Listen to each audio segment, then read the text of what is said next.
I never had the best relationship with my parents, but it wasn't terrible either. As the daughter of hospital administrators, I learned early on that their definition of success was very different from mine.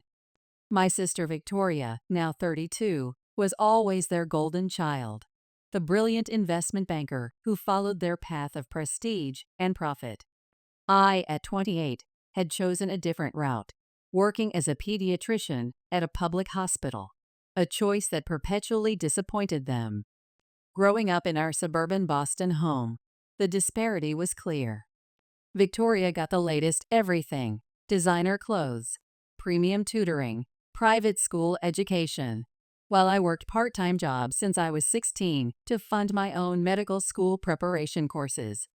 "You need to understand the value of money," my mother would say, though this lesson mysteriously didn't apply to Victoria. I didn't complain much. I understood they weren't obligated to provide anything beyond the basics. Besides, I took pride in making my own way, even if it meant juggling student loans with my residency schedule. 3 years ago, the real shock came when Victoria got married. My parents gave her and her hedge fund manager husband a staggering $400,000 as a wedding gift, which they used to buy a beautiful house in Brookline's most exclusive neighborhood. "You should see the breakfast nook, Emily. It's absolutely perfect for our Sunday brunches," Victoria had gushed over FaceTime, showing off her marble countertops. At the time, I was genuinely happy for her, even if it stung watching her move into her dream home while I was still paying off my medical school debt.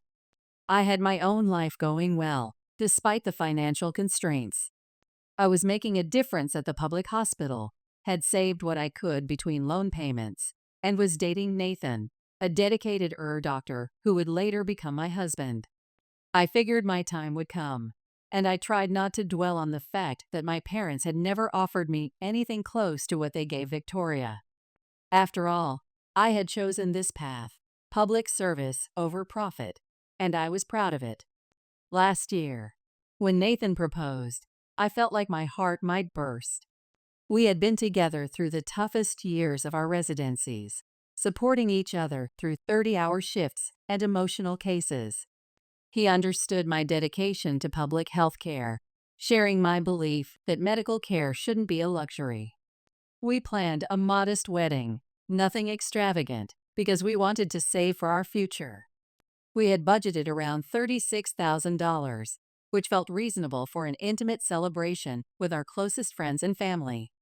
"Emily, darling," my mother had said during one of her rare visits to my apartment, "let us handle the wedding expenses.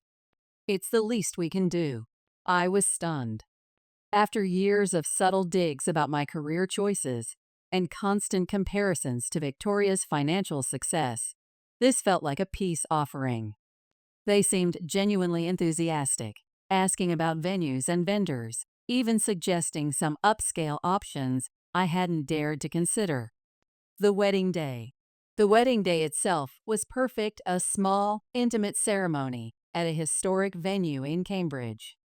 Nathan and I had chosen every detail carefully, from the locally sourced flowers to the handwritten vows. I still remember how Nathan's eyes welled up as he promised to support my dreams of making healthcare accessible to everyone. My parents gave their speeches, danced with us, and for once didn't make any comments about how Victoria's wedding had been grander. I actually felt seen, valued, like maybe they were finally accepting my choices. Nathan and I had planned to leave for our honeymoon the following week. We both had to wrap up some cases at our respective hospitals. I had a young patient with a complex treatment plan. I needed to transition to another doctor, and Nathan had to finish his rotation schedule. 2 days later, the WhatsApp notification came while I was reviewing patient charts in my office. It was from my mother. "Darling, we're so happy we could give you such a beautiful wedding day. You looked absolutely radiant." Before I could even smile at the message, another notification popped up, this time from my father. It wasn't the congratulatory message I expected, but a photograph of an itemized invoice, followed by text that made my stomach drop. "As a doctor, This should be well within your means to settle. Your mother and I expect prompt payment. I stared at my phone, my hands starting to shake. The invoice totaled $35,463.89, meticulously listing every expense down to the last appetizer. Being a doctor means understanding fiscal responsibility. Read another message from my father. A bitter laugh escaped my throat. The same father who had paid for Victoria's private medical school education without batting an eye was now sending me a bill for my own wedding. Nathan found me still sitting in my office, my patient's charts forgotten on my desk. When I showed him the messages, his face darkened with anger. "They know we're still paying off your student loans," he said, his voice tight with controlled fury. "This isn't about money. This is about control. It wasn't about the amount. Even with our loan payments, we could manage it if we needed to. But that wasn't the point. My parents, who ran 3 private hospitals and lived in a mansion in Beacon Hill, had offered to pay for the wedding. I hadn't asked them for a single cent. They had approached me, offered it as a gift, even pushed for more expensive options than we'd initially planned. The more I thought about it, the more my anger grew, burning away the shock. This wasn't just about the wedding anymore. It was about years of being treated as less than Victoria. When she got married, they gave her $400,000 as a gift, no strings attached. They paid for her elite medical school education, her downtown condo during residency, never asking for a dime in return. And now, they were essentially billing me for my own wedding, treating it like a business transaction with one of their hospital vendors. Next morning, after a sleepless night of discussion with Nathan in our modest apartment, I made my decision. Sitting at our kitchen counter, so different from Victoria's marble masterpiece, I wrote a check for the full amount. But I also wrote a letter. I couldn't trust myself to have this conversation face to face. Years of medical training had taught me to stay calm in crises, but this was different. This was personal. "Emily, are you sure about this?" Nathan asked, watching me write. As an doctor, he understood the weight of decisive action, but he also knew the complexity of family wounds. I nodded, my pen moving steadily across the paper. In the letter, I laid out everything. I wrote about working through medical school while Victoria had everything paid for. I reminded them how I'd chosen public health care despite their constant pressure to join their private hospital network. I explained that when they offered to pay for the wedding, I had foolishly believed they were finally seeing value in my choices, in my dedication to making healthcare accessible to everyone. "You run 3 private hospitals," I wrote, "yet you've never understood that medicine isn't just about profit. When I treat a child whose family can barely afford basic care, that's worth more than any luxury wedding. You taught Victoria that success means making money, but you never understood that I measure it differently." I didn't hold back. Years of performing difficult surgeries had taught me the importance of precision, of getting to the root of the problem. I detailed how I'd watched them give Victoria everything: the expensive education, the housing, the $400,000 wedding gift, while telling me I needed to learn financial responsibility.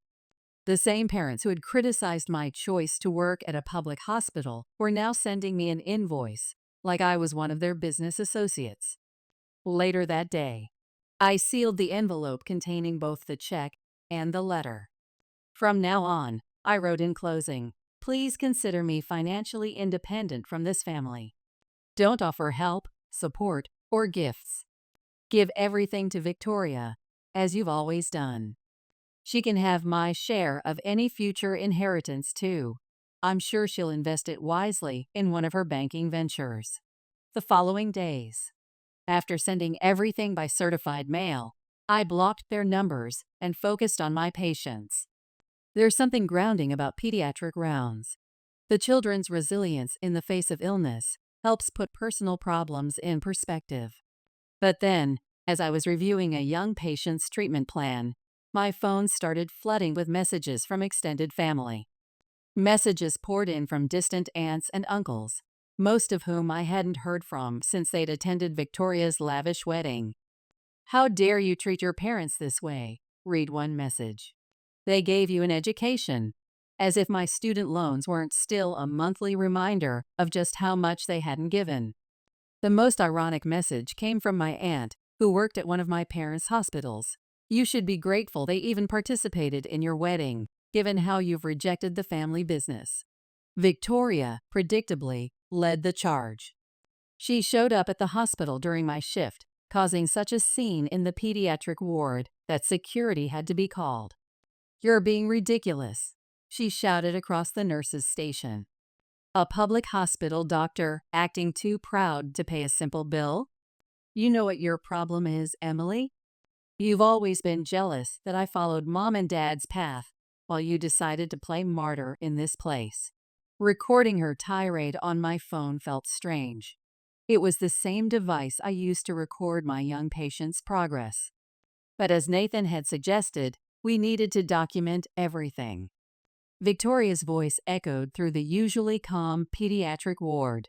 "They were just trying to teach you responsibility. Not everyone gets to have their dream wedding handed to them on a silver platter like I did." The irony of her statement seemed completely lost on her. A week later, the call from Uncle Michael, my father's twin brother, came unexpectedly during my lunch break. I almost didn't answer, expecting another lecture about family loyalty. Instead, his words made me pause between bites of my hastily packed sandwich. "Emily," he said, his voice carrying the same tone my father's had before they'd grown apart, "I need to tell you something about our family's history with money and control." He proceeded to tell me a story that felt eerily familiar. One about my grandparents using financial manipulation against him 2 decades ago, leading to his eventual estrangement from the family medical business. "Your father watched it happen," Uncle Michael explained. "He chose their side then, just like Victoria's choosing their side now.